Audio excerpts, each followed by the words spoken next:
So there was this interesting message from the mayor of Ottawa to the people of the protests in the Freedom Convoy. And let's see him.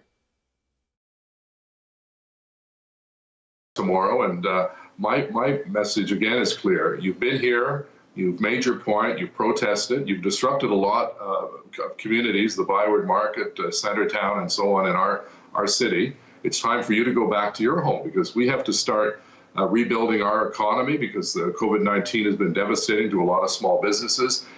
We had to close our main downtown shopping center, the Rideau Center, because it was just getting crowded with people who weren't wearing masks. We've had people go in and disregard public health rules when it comes to going and getting something to eat, not wearing a mask, arguing with 17-year-old minimum wage student who's trying to make a living for university or college.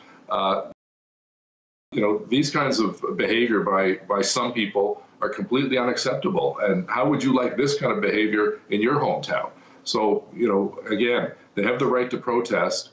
They've made their point. I don't want to see them lingering on, because we have to open up these roads. These are emergency routes. They're bus routes for people to get to and from work, to get over to the Quebec side. And we have to, as I said, our economy starts to open on Monday with restaurants and gyms allowed to be open. We want to make sure those... Well, he goes on and on. Basically, you get the gist, right? Doesn't it seem a bit desperate? I would say what I gather from this is that he sounds a bit desperate, and yeah, it's to me it's just hilarious to hear him talk about how they should go home so they can open up, and how they are disrupting daily life. How they're making it so that you can't work, can't move around, can't take part in daily life, which is the whole thing that these people are protesting against.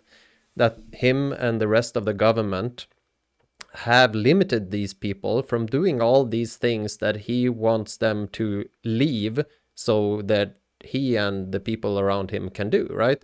That's his argument, that they're disrupting daily life, they're in the way, basically. But the whole protest is against the mandates, the rules, the lockdowns that makes it impossible for a lot of people to work, to move around, to take part in events, to do things. And it's just so hilarious that he just cannot get that or doesn't care. But when it comes, to him, when it actually affects him, and I mean, I'm sure he's fine, but it's his city and he's kind of responsible for the city. So when it does affect him, then suddenly, oh my God, you can't be in the way. People have to get to work, and you gotta open, you gotta. This is annoying. This is basically like annoying for him, right? But it's just so hypocritical for him, right? And also they always weave in the thing that, due to COVID, this and this happened. Due to COVID, a lot of things happened. It wasn't due to COVID. It was due to their mandates, their rules, their lockdowns, that people lost their jobs, could not partake in events, couldn't hang out with their family, couldn't do a lot of things that we're seeing now. They were not necessary.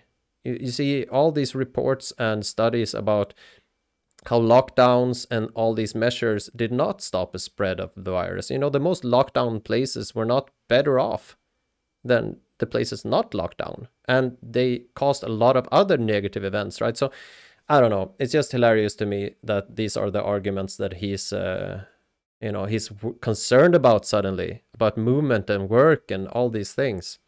Man, it's crazy.